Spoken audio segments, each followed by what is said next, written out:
نحمده ونصلي على رسوله الكريم اما بعد فاعوذ باللہ من الشیطان الرجیم بسم اللہ الرحمن الرحیم۔ معزز ناظرین و سامعین، السلام علیکم ورحمۃ اللہ وبرکاتہ۔ یا ایھا الذین آمنوا ادخلوا فی السلم کافہ،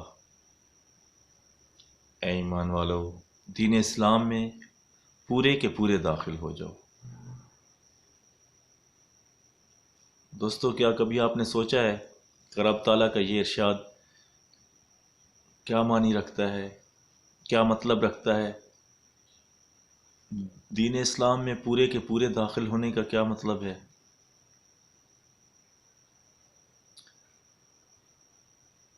اس کا مطلب یہ ہے کہ اللہ پاک کو آدھے تیتر آدھے بٹیر نہیں چاہیے۔ اللہ پاک چاہتے ہیں کہ لا الہ الا اللہ محمد رسول اللہ پڑھنے کے بعد آپ سب نبی محترم صلی اللہ علیہ وآلہ وسلم کی یوں اطاعت کرو جیسے کرنے کا حق ہے۔ آپ صلی اللہ علیہ وآلہ وسلم کے ہر طریقے کو اپنی زندگی پر نافذ کر لو۔ تو دوستو، ایک چھوٹی سی بات کیا کبھی سوچی ہے آپ نے؟ آپ میں سے تقریباً ہر شخص نے کم از کم تعلیم مڈل یا میٹرک تو کی ہوگی، اور زیادہ سے زیادہ ایم اے اور پی ایچ ڈیز اور کون کون سی ڈگریاں لی ہوئی ہیں۔ کیا کبھی سوچا ہے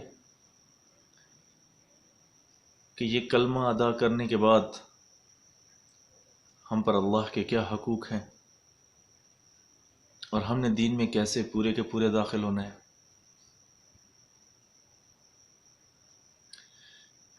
کسی بھی آپ جاب کرتے ہیں، آپ کسی بھی کلاس میں داخلہ لیتے ہیں تو سب سے پہلے اس کا پراسپیکٹس پڑھتے ہیں، اس ادارے کا قانون نظریہ کیا ہے، آپ اس بارے میں نالج حاصل کرتے ہیں۔ اسلام کی پراسپیکٹس، اسلام کا ضابطہ حیات قرآن ہے، اور قرآن کتاب ہدایت ہے۔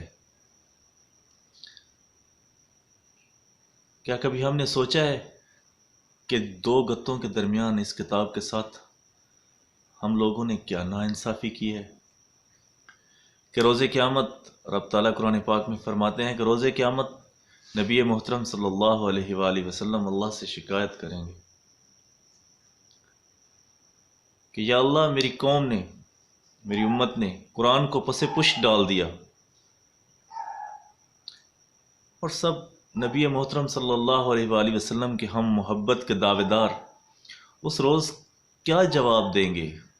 ہماری نگاہیں کس طرح جھکی ہوئی ہوں گی کہ رحمت للعالمین ہماری شکایت کر رہے ہوں گے۔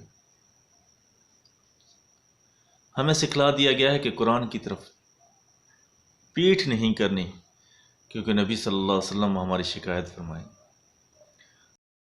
اے عربی صلی اللہ علیہ وآلہ وسلم کے کہنے کا مطلب کیا یہی ہے؟ نہیں، ہرگز نہیں۔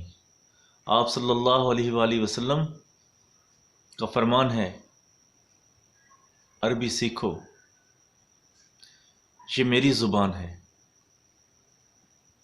یہ قرآن کی زبان ہے اور اہل جنت کی زبان ہے۔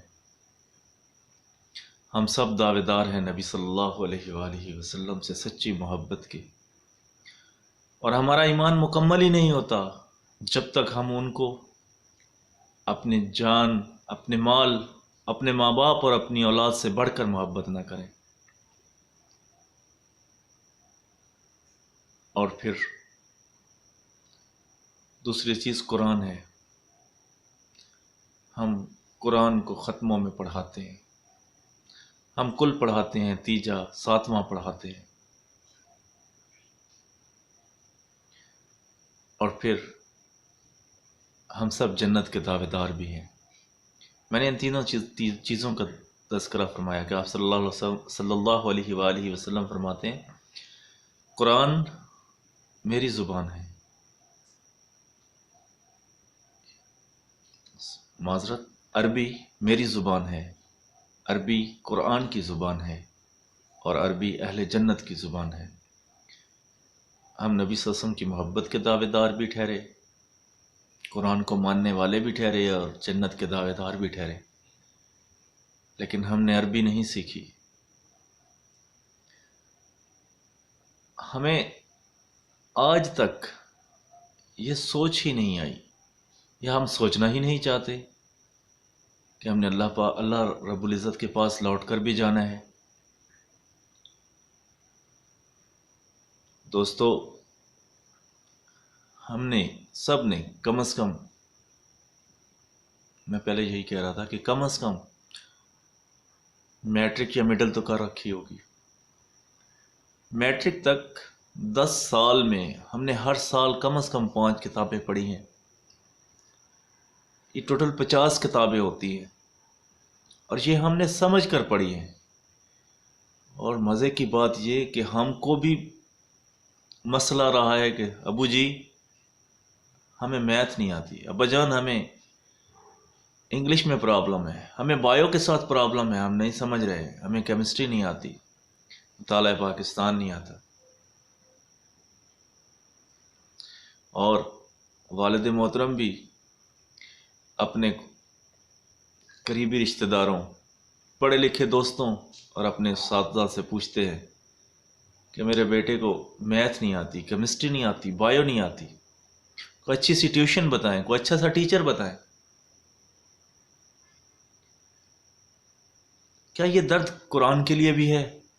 کیا ہم نے بھی کبھی شکایت کی ہے کہ ابا جان یہ ہمیں سمجھ نہیں آتا، یہ ہم نماز پڑھتے ہیں ہمیں سمجھ نہیں آتی ہم کیا پڑھ رہے ہیں، یہ ہم قرآن پڑھتے ہیں ہمیں سمجھ نہیں آتی رب تعالیٰ ہم سے کیا کلام کر رہے ہیں؟ اور نہ ہی ہمارے والدین نے کبھی پوچھا کہ بیٹا یہ قرآن تمہیں آتا ہے، اس کی تمہیں سمجھ ہے؟ وہ کیوں پوچھیں؟ کبھی انہیں سمجھانے کے لیے انہوں نے بھیجا ہی نہیں، اسے سمجھنے کے لیے ہم سے کہا ہی نہیں۔ نہ ان کے والدین نے ان سے کہا، نہ ہمارے والدین نے کہا، اور ہم پستی اور گمراہی کی طرف کھینچے چلے جاتے ہیں، اور یہ دلدل ہمیں اپنے اندر گھسیٹے چلے جاتا ہے۔ دوستو، خدا را اس قرآن کو سمجھنے کی کوشش کرو، عہد کرو کہ آج سے عربی سیکھیں گے، آپ صلی اللہ علیہ وآلہ وسلم کے فرمان کی قدر کریں گے،